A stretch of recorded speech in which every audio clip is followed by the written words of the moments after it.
আসসালামু আলাইকুম guys.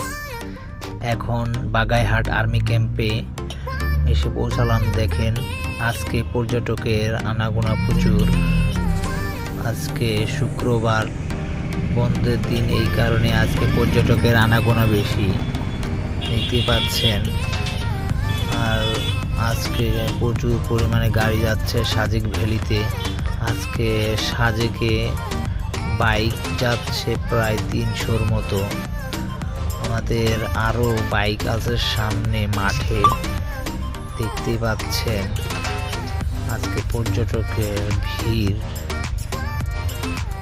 November মাসে আজকেই প্রথম পর্যটকের ভিড়। আজকে পর্যটক প্রচুর পরিমাণ বাগাইহাট আর্মি ক্যাম্পে। এখানে আমাদের আটকানো আছে সব গাড়ি, দেখতে পাচ্ছেন।